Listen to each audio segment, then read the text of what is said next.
Oke, kembali lagi bersama Nursing Fire Channel, di mana kita akan membahas pembahasan berikutnya tentang diagnosis keperawatan. Seperti di video sebelumnya, sudah dikupas tentang teori keperawatan, kemudian langkah pertama pengkajian keperawatan, dan sekarang kita akan membahas tentang diagnosis keperawatan.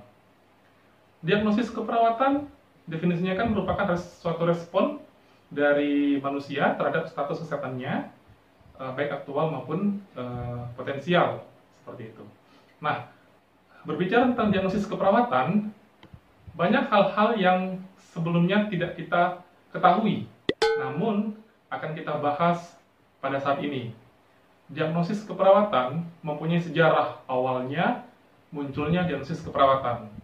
Waktu itu pada tahun 1970-an, waktu itu perawat yang merupakan perawat militer di Amerika, ketika pulang dari perang, balik lagi ke Amerika, maka mereka menemukan suatu fenomena di mana mereka memang mempunyai kecakapan, kompetensi yang setara dengan tindakan medis dalam hal kesehatan perang, merawat korban-korban perang waktu itu.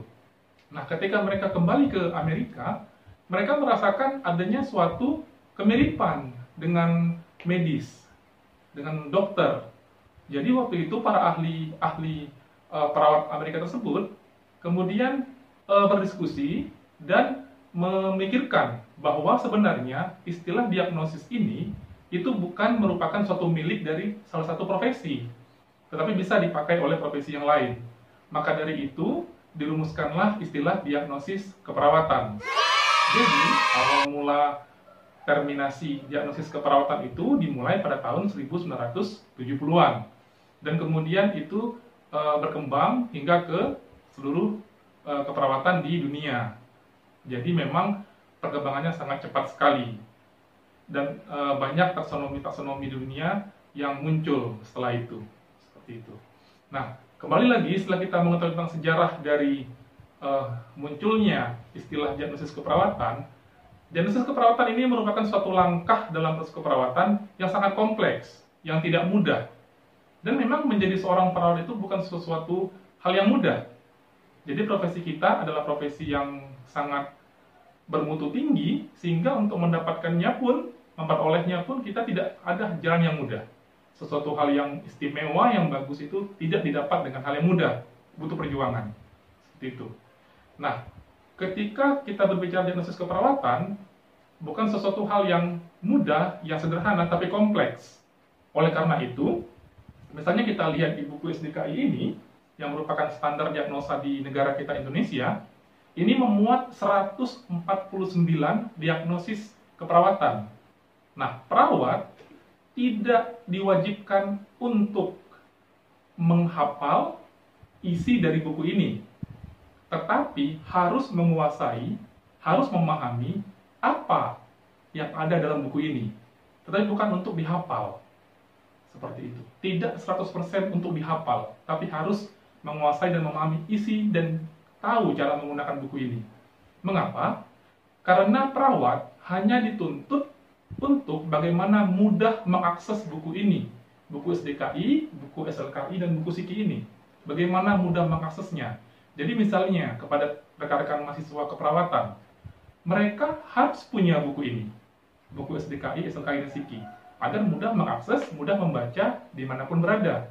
Kemudian kepada praktisi keperawatan yang sudah bekerja, baik itu di rumah sakit, di fasilitas kesehatan di masyarakat, di puskesmas, dan di klinik, atau di mana saja, maka harus juga punya buku ini. Nah, kemudian dalam proses keperawatan, menuju ke diagnosa keperawatan, seperti pada video sebelumnya, dimulai dari langkah awal yaitu pengkajian dulu. Ketika ketemu pasien, kita melakukan pengkajian. Nah, pengkajian yang kita lakukan adalah pengkajian awal, atau istilahnya itu pengkajian screening. Nah, ini secara undang-undang keperawatan, ini menjadi tupoksinya adalah perawat vokasi atau D3. Apakah profesi atau nurse mampu melakukan?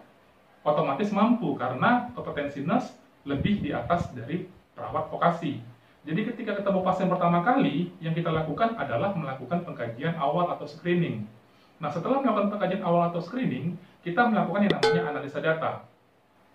Nah, analisa data ini, data-data yang sudah kita kumpulkan berdasarkan wawancara kita atau observasi kita waktu pengkajian, kita buat analisa DSDO-nya, data subjektif dan data objektif, kemudian kita cari kemungkinan penyebabnya berdasarkan teori ilmu keperawatan, kebutuhan dasar manusia, dan kita menegakkan masalah keperawatannya. Nah, sebelum loncat ke diagnosa, setelah kita menemukan masalah keperawatan oleh perawat vokasi, seperti itu, atau perawat profesi, maka kita lakukan lagi pengkajian mendalam. Pengkajian mendalam yang dilakukan oleh perawat nurse, bukan oleh perawat vokasi atau D3. Itu sesuai dengan Undang-Undang Keperawatan.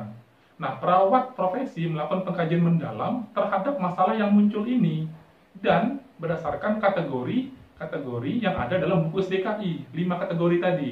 Kategori fisiologis, kategori psikologis, kategori perilaku, kategori relasi, dan kategori lingkungan. Dikaji lagi secara mendalam, sehingga bisa muncul masalah-masalah keperawatan baru yang bisa menambah masalah keperawatan yang ditemukan oleh perawat vokasi atau perawat D3 tadi, atau bisa menghapus masalah keperawatan yang sebenarnya kurang tepat atau bukan itu masalah keperawatannya, atau ada masalah keperawatan yang mirip dengan yang ditegakkan pada saat melakukan pengkajian awal.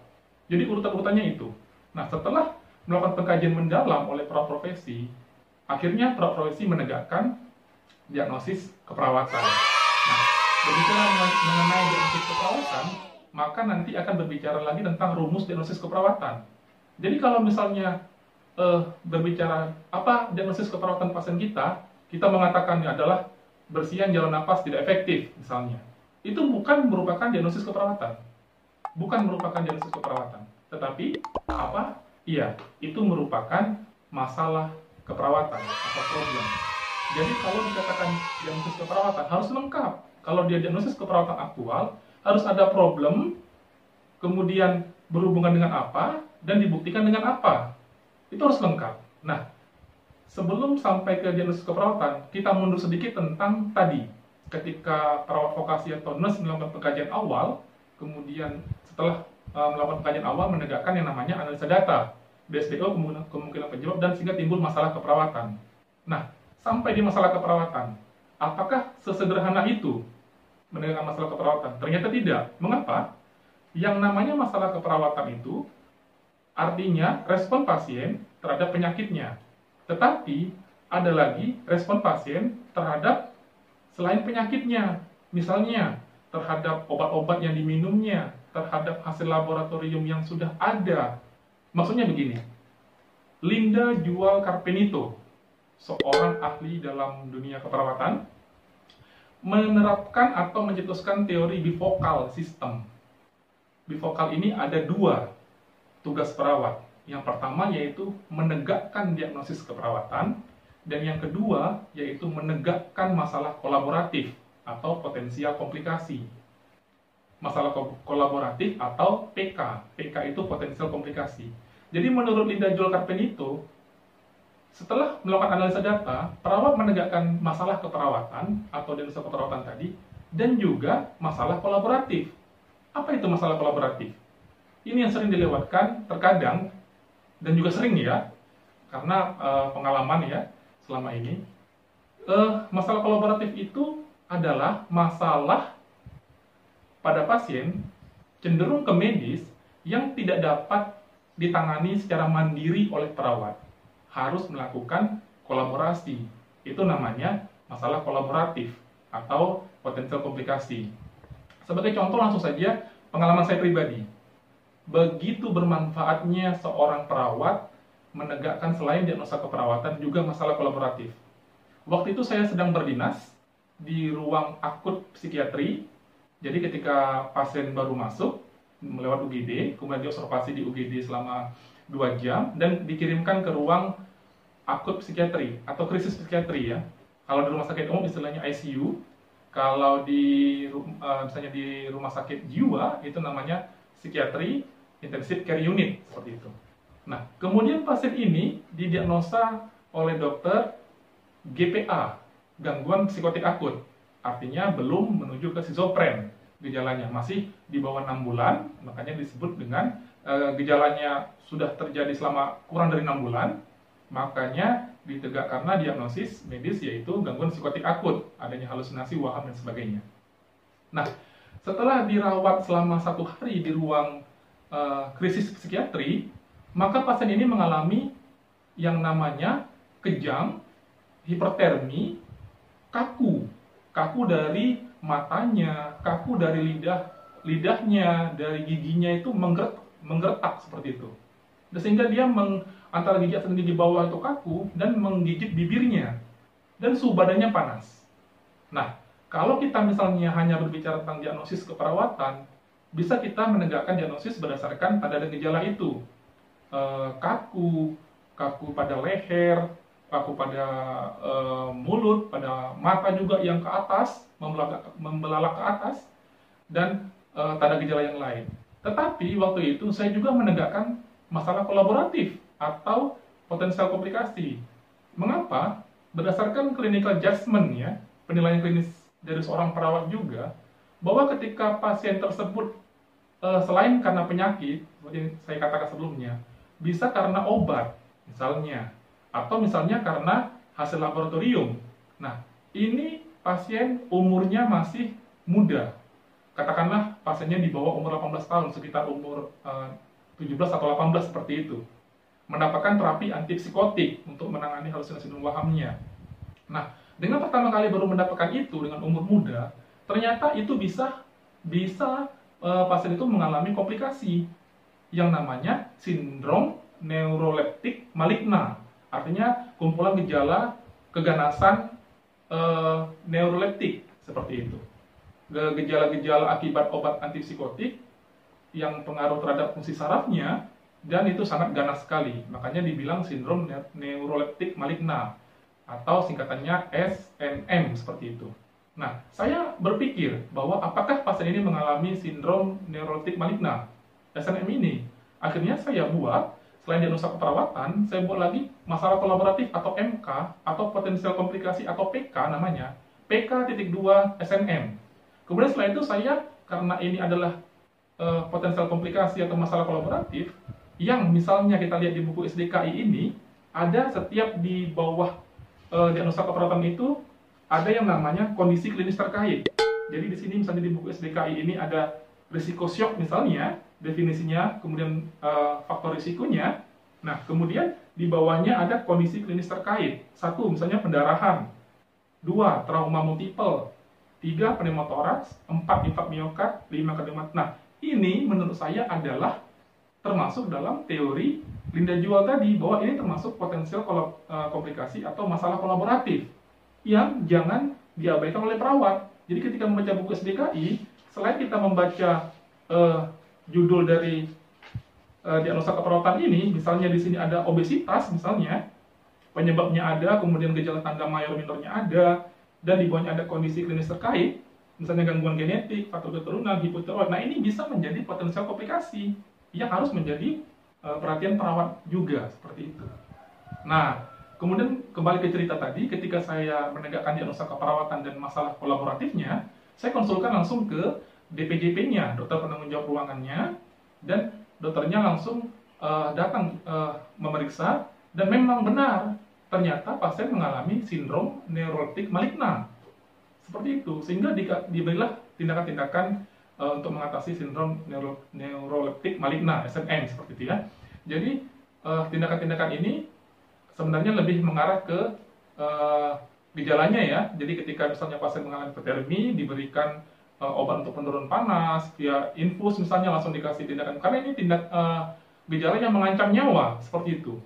Karena bisa menutup jalan nafas karena kekakuan dari mulutnya tadi.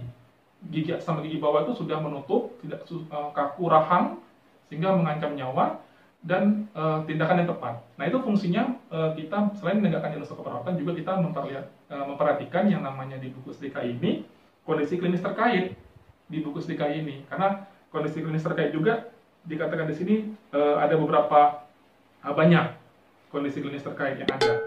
Misalnya diagnosa intoleransi aktivitas misalnya. Selain definisi penyebab di sini dan gejala tanda mayor dan minor, di sini juga ada kondisi klinis terkait seperti anemia, gagal jantung kongestif, aritmia. Nah, itu harus kita perhatikan juga ketika kita melakukan analisa data. Makanya butuh setelah itu melakukan pengkajian mendalam lagi.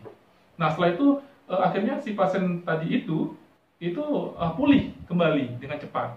Karena langsung diberikan tindakan penurunan panas, penurunan kaku, dan tindakan medis lainnya. Dan kita sebagai keperawatan memperhatikan nutrisinya bagaimana, harus masuk, kebutuhan cairan elektrolitnya bagaimana harus masuk. Nah, itu tugas. Jadi kompleks dan tidak sesederhana yang kita kira untuk berbicara tentang diagnosis keperawatan seperti itu. Jadi kalau misalnya berbicara tentang potensial komplikasi, bisa misalnya berdasarkan hasil labor. Misalnya kita ketika perawat melihat status pasien, kemudian menerima hasil labornya ternyata misalnya hasilnya asidosis seperti itu ya, maka bisa potensial komplikasinya bisa hipokalemia misalnya. Sehingga kita bisa mengkolaborasikan masalah kolaboratif ini ke dokternya seperti itu. Misalnya juga ternyata hasil labornya adalah pasien mengalami dengue seperti itu. Nah, jadi bisa kita menegakkan potensial komplikasinya yaitu misalnya hepatik sindrom, gangguan pada hatinya. Kita konsulkan juga, kita kolaborasikan juga ke dokter. Jadi ketepatan kita dalam mengumpulkan tanda dan gejala data-data itu bisa menegakkan diagnosa keperawatan dan memperhatikan kondisi klinis terkait pada SDKI ini. Jadi, kondisi klinis terkait pada SDKI ini artinya adalah suatu keadaan pada pasien yang tidak bisa diintervensi oleh perawat secara mandiri, harus dikolaborasikan. Seperti itu. Nah, silakan teman-teman nanti membuka buku SDKI masing-masing dan melihat, mempelajari. Jadi ada di situ judul, kemudian ada definisinya, ada penyebab, ada tanda gejala mayor dan minor, di mana mayor harus 80% ada pada pasien itu sehingga bisa menegakkan diagnosa. Dan jangan lupa kondisi klinis terkait juga dibaca, apakah pasien itu mengalami kondisi klinis terkait itu atau tidak, seperti itu. Baik, jadi untuk pemahaman atau pemilihan diskusi kita tentang diagnosa keperawatan ini cukup dulu, dan kita akan lanjutkan pada video berikutnya. Tetap semangat rekan-rekan perawat seluruh Indonesia, dan salam Nursing Fire.